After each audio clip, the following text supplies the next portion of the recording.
2019 मायथाइनिफ्रायनो जोंनि आसाम हादर बा आसाम रायजोनि सिङाव थानाय गुबुन गुबुन जायगाफोराव जोंनि मिनिस्ट्रि अफ ट्राइबेल एफेयार्सनि गेजेरजों मोनसे आसनि प्रधान मन्त्रि बन्धन योजना बे आसनिखौ जोंनि गाहाय मन्थ्रिनि गेजेरजों बिदि जागायजेननायनि गेजेरजों गोबां माने जायगायाव बिदि खामानि मावजेनबाय आरो थिग बेबायदिनो नैबे ओनसोलावबो बे 2019 मायथाइनिफ्राय जोङो आसामनि सिङाव थानाय गुबुन गुबुन जिल्लाफोराव बे मोनसे सेन्टारफोरखौ होनायनि गेजेरजों खामानि मावगासिनो दं आरो थिग बेबायदिनो नैबे सनितपुर जिल्लानि सिङाव थानाय बे धेकियाजुलि बे ओनसोलाव थानाय बर'फोरनि गेजेरावबो मोनसे सेन्टार बिदि मोनसे गायसननाय जाबाय थांनाय 2019 मायथाइयाव आरो दा बेबायदिनो गुबुन गुबुन रोखोमनि हाबाफारिफोर लानानै बे ओनसोलनि महिलाफोरखौ बा आइजोफोरखौ लानानै खामानि मावगासिनो दं दा नैबे समाव नैबे दानाव जोङो नैबे धेकियाजुलि बान्धन बिकास केन्द्रनि सिङाव थानाय गासै आइजोफोरखौ लानानै मोनसे बिदि ट्रेनिं मोनसे सोलोंमेल जों थि खालामनाय जादों जाय सोलोंनायनि गेजेरजों बिथांमोननो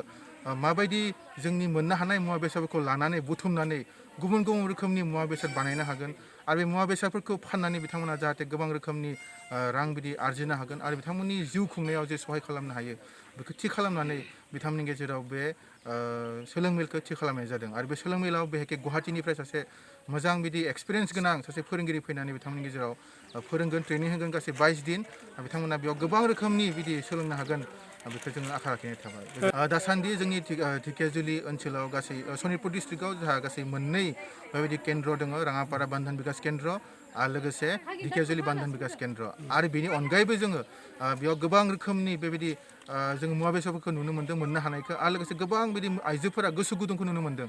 बेखौ नुनानै जोङो आरोबाव गोदानहै जोङो बेबायदिहै मोनसे गोदान केन्द्र होबावनाय जाबाय सिराजुलि बान्धन बिकास केन्द्र आरो बेनि अनगायैबो आरोबाव जोङो मोनथाम बेबायदि गोदान केन्द्र हिसाबै हरनाय जादों मिनिस्ट्रियाव आरो बे माखासे सानफोरनि उनाव बियो जों मिनिस्ट्रिनिफ्राय एप्रुभेल मोनोब्ला नैबे सनितपुर जिल्लानि सिङाव थानाय गोबां आइजोफोरा बे केन्द्रनि जुगेदि माने गोबां मुलाम्फा मोननो हागोन